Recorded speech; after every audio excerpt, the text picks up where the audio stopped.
Please welcome the chairman of MediaLink, Michael Kassan, ladies and gentlemen. And he just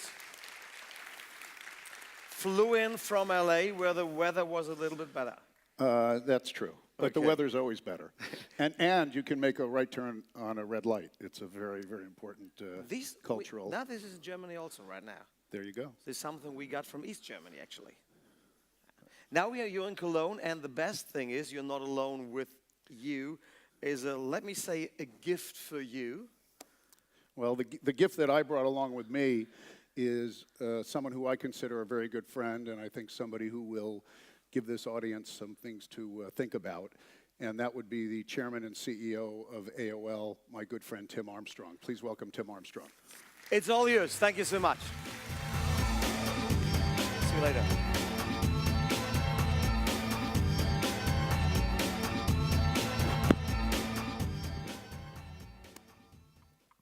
So this is my return visit to this conference, and I would say that AOL's gotten back to growth from when I was here last time, but the bigger news is that this conference has grown faster than our company has. And when I was here in 2009, there were 13,000 people, and I heard there's 26,000 people that signed up, and I just had lunch with Christian, one of the founders, so it's really, really nice to be back here, and really nice to be back here to talk about what I think is a really important topic. And I'm going to be fairly brief, and then Michael and I will have a conversation. But we really feel that the future of advertising is datatizing, and behind that is the growth of what data is going to do to our industry, and I'm going to talk about a few of the effects about that.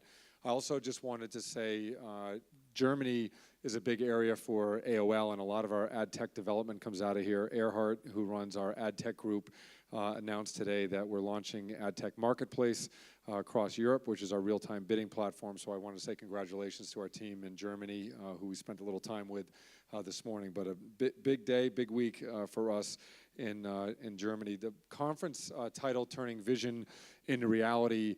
The presentation I'm going to go through is very much about what we see as the reality of the future of advertising, and in some ways what we're spending our time at AOL on. So the first part, I'll kind of walk through 4 different sections of the data advertising effect, and then I will close by talking a little bit about AOL and our strategy, not an AOL commercial, but one of just how we're thinking about things. The first effect is the Henry Ford effect, and for those of you who have not read his biography, Henry Ford in his biography talks a lot about building automobiles, but there's a very special section inside of the book where Henry Ford talks about having grown up on a farm, and after doing the production and automation of automobiles, what it's like to go back and look at a farm. And from his viewpoint, which is an engineer's viewpoint, which I believe is the viewpoint that the world is starting to look at the inside of the advertising industry at, is he has an experience in the book where he talks about a farm trying to expand and grow, and what they do is add more people to add more water pipes and those things. So Ford is struggling, the corporation, to get Model Ts out, but in 1907 he decides he's going to build a Ford tractor. And the reason he wants to build a tractor is because he believes that farming, from an automation standpoint and what's possible for the future of farming, should be built really by humans and by machines. And farming was built by humans only. His automobile plants were starting to work in a very automated fashion, and he saw the work productivity changes. So at a very basic level, the datatizing, which I would call the new advertising, has to have an engineer's viewpoint on what we all do as an industry. And at our company, we're looking at it that way, and there's many companies here that are doing that. But the first effect is, are we looking at advertising from an engineer's set of glasses? And if you do, what does it mean for the industry? And I think we're just getting started on that. The second effect is really on the data scale effect. And the data scale effect, when you look at it, the best example is probably Wall Street. When Wall Street went through the same thing that our industry is going through, there were big moments inside the industry. There was deregulation. There were the changes around the protocol, having fixed protocols around trading. So if you think about trading, advertising, Wall Street had the same effect on trading stocks. And if you do research on this, and we've spent a lot of time at our May board meeting this year at AOL, we spent a lot of time looking at the auto industry and then time looking at Wall Street about how data affected Wall Street. And there's 3 or 4 or 5 really big things that happened in the data effect on Wall Street. One was reduced cost of transactions. So the average transaction cost, and I'm going to show you a couple slides on this in a minute, actually went down. So more money from an investor actually went to work, and that's a key theme. Second is greater liquidity. There's more ability to get more things done inside of the marketplace on the supply and demand side. Greater competition. So the fact that the playing field gets more equal means that there's more competition. There's more competition to build better products. There's more competition for buyers to get better results with different strategies. But it essentially kicked off another whole level of competitive improvements. The fourth area is tighter spreads. So what buyers and sellers, what sellers are willing to sell for and what buyers are willing to buy for, that spread got very narrowed. And one of the things that's been interesting just at the conference in the last day or so is talking to a lot of the companies who do technology, which is helping sellers sell inventory for more amounts and buyers to actually understand what they're buying. And a huge benefit, which I think is looked at as a net negative in our industry right now, is how all this data is going to bring prices down. I think over time, for the right inventory, it's going to bring prices up. And that closing of the spread is really important. And the last one is just improved transparency, knowing what you're buying. And if you think at the most simple level inside of our industry right now, on the traditional side, things are bought for the most part in bulk. And what data allows you to do is buy individual atomized things. And when you have that level of information, it kicks off a lot of product development, and it kicks off an opportunity to talk to consumers in a different way. And when you think about how all of this data is going to affect the behavior of consumers, it really is going to lead to consumers getting better products, better services. This chart up here essentially shows the internet, which is the pink line, in comparison to the amount of products and services that consumers on Wall Street started to consume. So as you saw data take off, you saw the competition take off, products got better, and consumers started to consume more and more things from Wall Street, which was a net positive. More individual investors and more households did more investing from a time standpoint. If you look at the internet, as the internet has gotten more data-centric, in 2001 or 2002, the average consumer used the internet for about 5 hours a week. Today, it's up around 20 hours per week that people are spending, and a lot of that is because the products and services are getting better, and advertising has the same opportunity for that scale effect to make the products and services better. The single biggest economic trend that we believe is going to happen is something called the compression effect. And the compression effect is once you have all of this data running and you sort of understand what you're trying to target as an advertiser or as a publisher, you start to look at the ecosystem slightly differently. And if you look at today's ecosystem, everybody looks at the Lumascape slide, what's in between advertisers and what's in between publishers. If you take a euro or a Deutschmark or a pound and you put it into the system, as you go through the system, different points of that dollar start to get pulled apart inside of the ecosystem. So an advertiser who wants to spend $1 to market themselves to consumers starts to have an effect where the majority of that money actually ends up in the ecosystem and doesn't end up going to consumers. This, from an economic standpoint, with the amount of data flowing through the systems now, feels like from a sustainability standpoint, there's got to be a change. And that change has both a consumer effect of consumers getting more advertising, ad dollars being put to work harder, publishers getting more money, but it also, from a structural point inside the industry, is something that we're paying close attention to, because we feel like the next phase of the compression effect is single platform services. And a lot of the startups that were startups a couple years ago have been building out their platforms. The big internet companies are building out their platforms. The traditional media people are starting to think about platforms. And when you go underneath it, there'll be opportunities for advertisers and for publishers to work on fewer platforms with all of those feature sets drilled inside of those platforms. And this is something that from my chair at AOL, I really think about a lot, is how do we provide a more singular platform to people, and how do we actually integrate the feature set in? And for those of you who are familiar, we bought a company called Adapt TV over the course of the summer. That business, I think, is one of the best single platforms in the video space.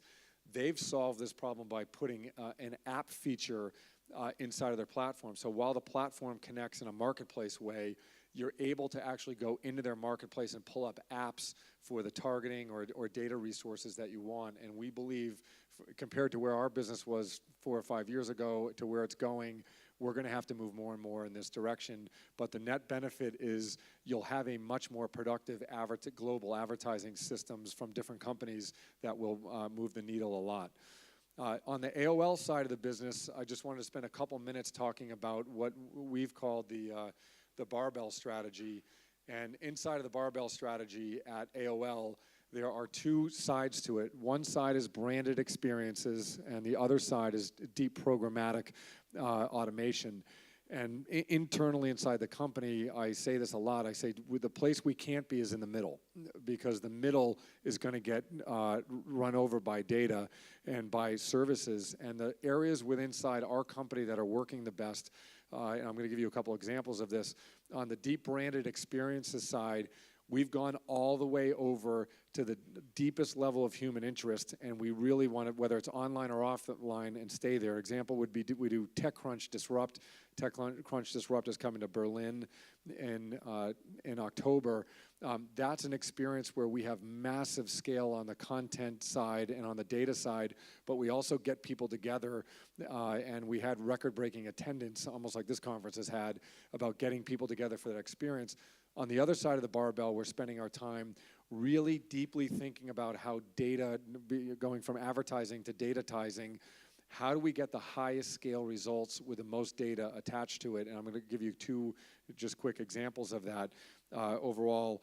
And our business right now is tied together by the middle of the bar, which is the data bar. And on the AOL network side of the business, which Bob Lord just got up and was on a panel and spoke about, he's spending a lot of time thinking about that with his team. And on our branded experiences side, we have Susan Line, who used to be the CEO of Gilt Group, thinking about that side of the business. So on the deep level of the human experiences side, we did a project this summer which both mixed in what humans really care about, and in this case I'm going to show you a European football clip because it's one of the most biggest passion points in Europe and really across the world. And we looked at what is the data against European football, and how do we connect to consumers all over the world? So how do you take something that people are passionate about, and how do you create an experience that's going to get a connectivity from a data standpoint all over the world? So let me play this clip, and then I will we'll talk a little bit more about it afterwards.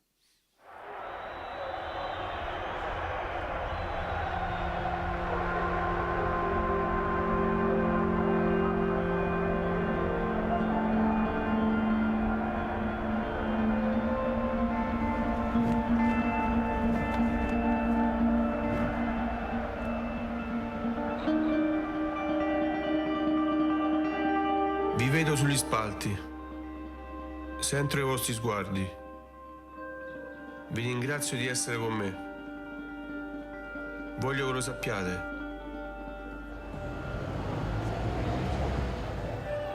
Sapete cosa penso? Sapete chi sono davvero? Questo è qualcosa che non posso darvi.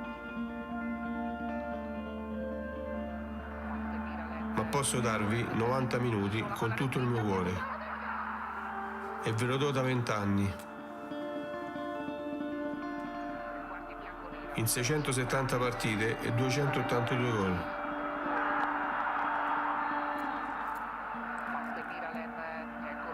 Ho dato tutta la mia carriera e tutto il mio impegno per una squadra soltanto.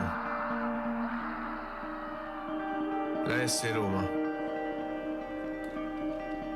Giocando per voi, i tifosi. Forse è il momento di ringraziarvi tutti, in Italia e nel mondo. A nome di questa grande squadra, grazie.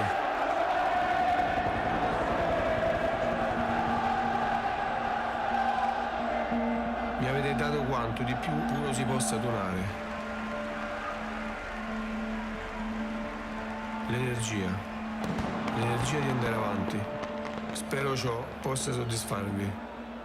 Ma posso capire se non è così. Credetemi, dico sul serio.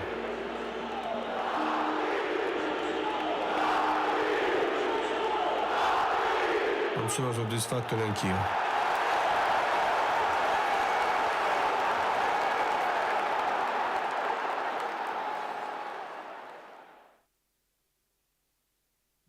So that project was put together by Renee Reckman, who runs Beyond, our global branded entertainment property, with a guy named Jim Pilata, who just bought the Roma. So do we have any Roma fans in the house? There's no Italians here? So we got one. We've got one. But the powerful thing about that was using not just the branded entertainment section, but how we use data behind it. And from a data perspective, we were able to send that all over the world. And it became a #1 Twitter trending topic, not just in Italy, which you'd expect it to do, but also became a trending topic in other parts of Asia.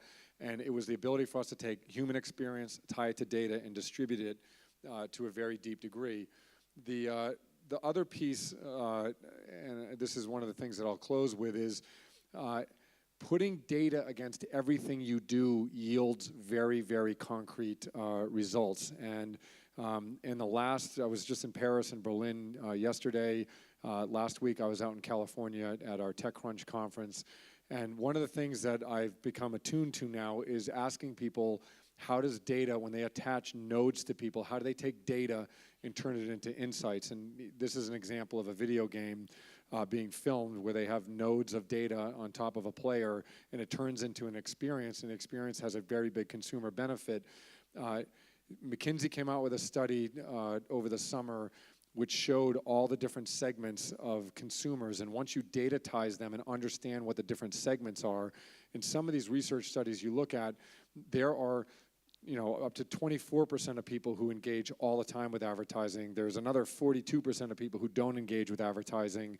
And over a long period of time, attaching data to everything we do is going to yield the right customer, right place, right time, right results. But more importantly, you're going to be able to do the experiences like the Roma video at scale, at a globalized basis overall. So when we think about the barbell effect and where we're going as a company, there's kind of 3 rules that we're living by. One is, don't get caught in the middle, and that's really important. You better be in programmatic, or you better be in deep human experiences. The second piece is that data has to be attached to everything that we do as a business, and it's a big psychological change. And the third is, instead of adding another person all the time, why don't we have the Henry Ford effect of what things can we do inside of our business that will yield better results, and what would somebody from the car industry come over to our business and look at overall. So that's a brief overview of what we believe the mega trends are, and that advertising is turning into datatizing, and that trend is not going to go away. And I hope the barbell story makes sense. It's what we're doing as a business, and we've seen great results from it overall, and I'm going to join my friend Michael Casson on the couch. Thank you.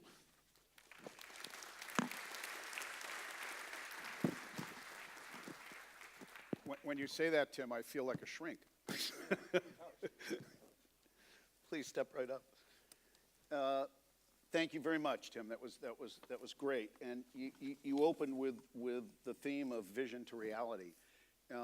In your time at AOL, you've certainly demonstrated the ability to take your vision and turn it into reality. You mentioned some of the folks, Bob Lord and Susan Line, and some of the people that recently have joined. Susan obviously was a board member and a supporter for a long time, but came over to full time. You've attracted some of the leading names in the industry, and I think you've done that in large part because you had a vision and you're turning it into reality. So congratulations on that. But I wanted to establish the rules of engagement in this conversation. So I just want to make sure whatever question I ask, you can't fire me. Is that true? No, I won't, I promise. Good, good. You talked about something, Tim, that is interesting to us, and you and I have had this conversation before. You talked about the eyes and the glasses of the technology officer, and one of the things that's happening in the industry with a great amount of impact is the mashup of the CIO and CTO on the one hand and the CMO on the other hand. You've got a circumstance where Keith Weed, who spoke earlier this morning, was one of the first at Unilever to do this, where Mark McLennan, his CIO, and Keith, they do a lot together because, as we all know, more marketing decisions than ever before are being influenced by the CIO or CTO, and more technology decisions than ever before are being influenced by the CMO. How are you as a seller in that case? How are you addressing that? Because it's a different audience, and yet the audience is mashing up. Yeah, I think one is, I think there's going to be a pretty significant split in the future between what I'll call enterprise sales and media sales. And if you go to the global holding companies now, if you go see people like Keith Weed, you know, every year in everybody's boardroom, there's a different of the moment strategy. Of the moment right now is people have to have a big data strategy. And from that standpoint, you're not going to have just the marketing group or your sales marketing group or even your product team. The technologists have to be in the room. So from how do you actually get your products and services into market? Most of the companies that compete in the media space have media sales teams, and they're used to selling to Keith Weed or someone like that. You have to have a new skill set inside of your company, which is enterprise. And the enterprise skill set is much different because the relationship with the customer is much different, and it looks more like Salesforce or Oracle. And that specific skill set, I believe, in our industry in the next 2 or 3 years, the enterprise ability to sell to the CIO, I would rank, number 1 or number 2. So you mentioned holding companies. The elephant in the middle of the room as it relates to the advertising industry is the announcement last month of the expected merger of Publicis and Omnicom. From 2 perspectives, as a seller and as somebody who's a student of this industry, how do you think that plays out in terms of the leverage on either side of the equation? And do you believe that in large part what the pundits were saying is it's driven by the need for programmatic and it's driven by the size on the other side of the table? How do you think it's going to play out? First, I think it's going to kick off a wave of a consolidation inside of our industry, which we haven't seen in a while. So I believe the next 2 or 3 years you'll see a lot of consolidation overall as people try to get to more singular platforms. Second piece, which is important, is I think there's 2 camps on the Publicis-Omnicom merger. One is, hey, they're doing it just to become number 1 from a scale buying. They're going to have leverage in the marketplace. The other one is they're going to lever up the data they get from all of those customers and become more powerful from that standpoint. If I were betting, I would bet, Maurice and John, I've spoke to them individually, I haven't spoken to them together.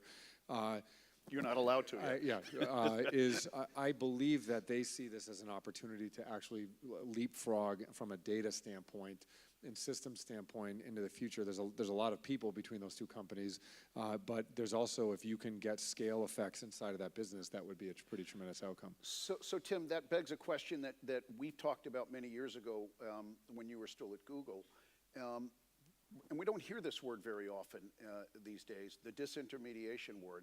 And again, different thread. But as in the past, we were always hearing that the large sellers, the large publishers, were going to be looking to disintermediate the agencies and go client direct. And yet now we've got this merger, which potentially creates a situation where scale is going to be equal and information is going to be equal. Yeah. Do you think that, and again, I don't think we talk about the disintermediation concept much anymore. Do you think that that's something of the past? No, I mean, the thing that people forget about that conversation, and I've been in hundreds of those conversations because my former employer now, with us getting more into ad tech, people ask me that question. But the reality is, if you look at the economic difference, let's say you're in the auto business, for instance, or you're in one of the other businesses. If you had to replicate the services and work and headcount that got done in your agency, it would probably have a totally different marginal profile from a revenue standpoint. So people love to have the disintermediation conversation, The reality is, unless you're going to meet or beat that company's economic standpoint from a margin standpoint, they can't afford to do it. They would rather outsource it. And the secondary effect is, as a singular customer, one of the benefits that agencies bring when it's really done very correctly is you get massive ability to look at a giant fragmented space, and the agency can defragment it for you. And that skill set is something from a service standpoint that most of the technology companies don't want to do. So I think if you look at the pure economics of it, and then you look at a technology company trying to become more of a service organization, you know, those are typically two different skill sets, margin profiles, and cultural DNA. So my guess is, although people talk a lot about it, it'd be really hard to do. So, Tim, you didn't want to, and you didn't do an AOL commercial, but I will, if I might, for a moment. You've done something that many people thought was probably impossible. You've made AOL cool again. And I shared a story with you a couple of weeks ago about one of the large media reviews I was assisting on, and somebody was in the room from a large global agency, and they were talking about the AOL ad stack, and they kind of apologized for it. It was an interesting moment. They said, we would turn to the ad stack of AOL, and there was a pause, and this gentleman, both we know, said, you might be surprised that I'm referencing AOL and I'm trying to be forward thinking, but in fact, and he went on, and the good news is in that case, that agency actually won the account, so I guess it didn't hurt them. If anything, it helped them. But, you know, AOL has become cool again. What do you attribute that to in terms of the marketplace? Yeah, I think when we went to do the turnaround of AOL, we had to lay out kind of like a 5-year time horizon that we were going to shoot for. And if I'm being, completely candid about it, I think the AOL brand still has a lot of work to do as a brand in general. The assets we have inside of the company have gotten to the level where they are meaningful in terms of what the marketplaces are. Just for instance, last week we had TechCrunch Disrupt, which was probably the #1 engineering event in the world. Last week we had Stylist as the #1 women's fashion property in the U.S. We had a giant fashion show during Fashion Week where we had some of the top designers in the world there. Ariana Huffington, and we announced Huffington Post Hawaii. We're launching Huffington Post Germany October 10th, and with Focus and Berta. And if you look at the assets we have, even before you get to the ad tech stack, AOL is some of the best known consumer brands that are affecting mega trends in the world, and that was one of our strategy points. On the ad tech stack side, we have built up a very powerful position in video, and we're getting kicked off. Yeah, I was about to say, yeah. Oh. Micro on. That would help. Thank you very much. No, guys, we would listen to you for ages probably, but we need to move on with the agenda. So sorry if I'm pushing you a bit, but we need to move on. If you can have kind of a final roundup and then. We absolutely can. Yeah, sorry. No, that's okay. quite all right. Good. Tim, what I guess now our last question. Let me pose it this way. The buzz in the marketplace today seems to be two things. We hear a lot about programmatic, obviously, and we hear a lot about native advertising. And I noted with interest yesterday or the day before, the FTC in the US is starting to look into native advertising to see if the consumer's protected, which seems like there's probably something else they should be focused on. But seeing if the consumer's protected from native advertising. The legs, if you will, of native advertising, which as you know and I know isn't something new, it's just a new name for it. But the legs on programmatic buying, which is something new in a fashion, it's here to stay. I mean, I presume, we don't have much time as I'd like on that question, but. I believe we just reached a phase of the internet and mobile and video, and that data, it's not going to go backwards. And as a matter of fact, it's not only not going to go backwards, it's going to go forwards at probably twice the speed it has in the last 3 years. And I will be really surprised that in 3 years' time, most of the major clients and agencies don't have massive data strategies that are driving, majority of their ad decisions overall. Cool. So. Thank you very much, Tim. Thank you, and appreciate your time.